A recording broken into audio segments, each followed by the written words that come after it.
Nongilam ke Kongres Subderu Menti Rangba Berim ke Jylla Dr. Mukul Sangmau Ong Lada ki parti ke badan minta hak Sorkar senrap bayalam de ke NPP ki Pynbiej ki Paidbah ban Pynbiej bagi perca ya ke Bamsap ki Paidbah hi kin saai ya ke Jingsneng ya borok ki parti hak election arajar arpulai Dakaba ula benrap bagi election MDC badang sudah Garo Hills kadai ke nuksa ke bagi Paidbah ke Pynbiej ya ke Jingbitar ya ke Sorkar minta Ulong bagi Paidbah ke Jylla ki persya jor ya ki kam Bamsap bat layu iru babunsin kaladon ke jingmi jong ki Paidbah syaki surok ban persya ya ki kam tu ban penboru ya ki sengsan perthai ban yang persya ya ki kam Bamsap Hagujo Khubor Dr. Mukul ulaong baka Sorkar menta kamdon ya kamon ban Pynbiej ya ke jing'e baya kendo ki Paidbah kamtam ha kabay day bat ketenat boarding ha kaba ulak kentho ru ya ke jingdawa jong UDP dakaba ong ban wengyo menteri bedaikmi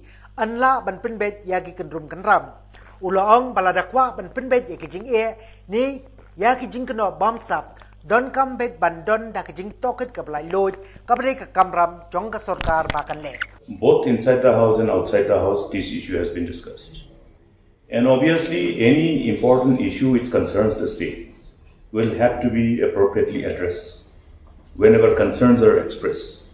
But unfortunately, the government of the day has not shown their response to this.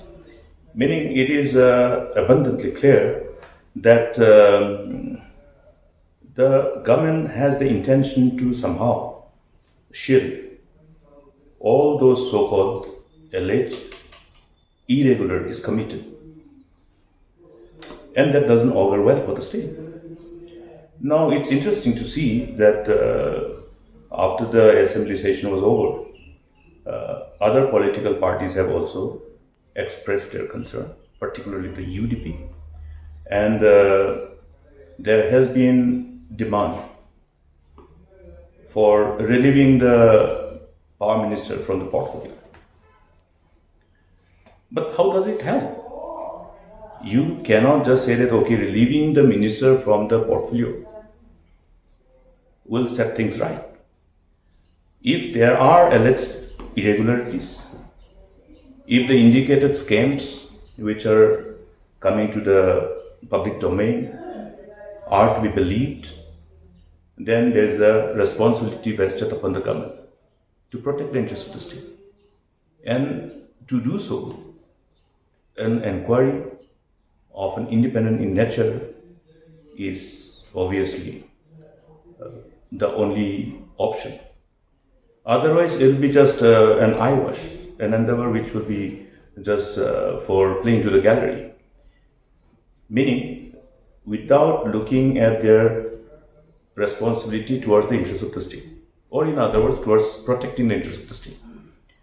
And therefore, I would like to share my concern that the quantum of allegations after allegations which are coming up and are available in public domain indicates that there is a need for an independent inquiry, and that independent inquiry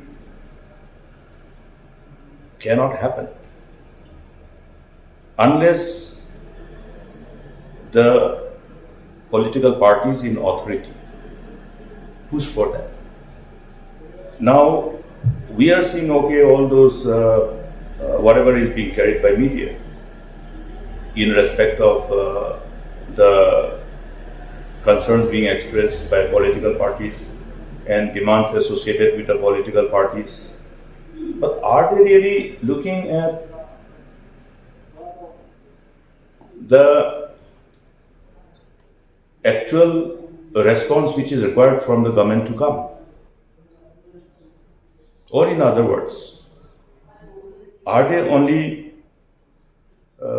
doing a political posturing in order to say that, okay,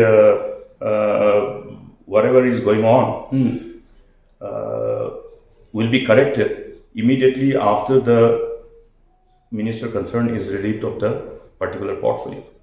Are they trying to say that? It is not going to end there. It should not end there. We are talking about putting an end to such kind of tendencies to engage in any irregularities. Why did we have the Lok Ayukta? Why do you have so many different laws enacted by the parliament, including Prevention of Corruption Act 1988? Why? Because these laws must act as deterrents. Now, every action of the political parties and their decision also must act as a deterrence. It should not embolden people who are engaging in so-called alleged irregularities and therefore in corruption and get emboldened. So, we'll have to look at how these political parties ultimately look at their respective responsibilities in as far as the responsibility towards protecting the interests of the people and protecting the interests of the state is concerned. Please remember one thing, that people of Meghalaya have all through the years shown zero tolerance towards corruption.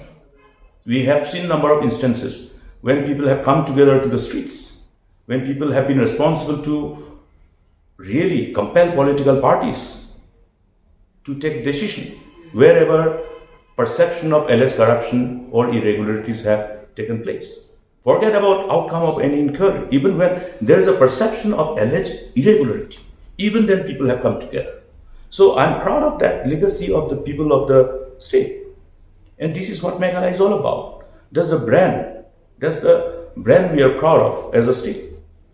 And therefore, I see that all those political parties who are in the government along with the NPP, unless they are very clear on their stand towards their intolerance in as far as the corruption charges are concerned, I'm sure people will punish them in 2023.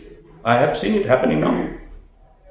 The outcome of district council election in Garo Hills is to some extent associated with this anger of the people towards government's insensitivity to address this concern of alleged irregularities.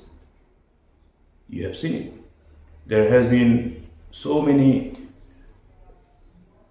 pressures exerted by people from the civil society, including the concerned citizens who tried to act as whistleblowers. But was there a response from the government to address this concern of alleged irregularities particularly in GHLDC? It was missing. It was missing. In fact, I will say that there is reason to believe that they are trying to destroy all the evidence. Destroy all the evidence in respect to all those alleged irregularities. And only an independent inquiry, when ordered, will ultimately unearth this. And that is the only time when then people will realize that law has its own, law has its long hand.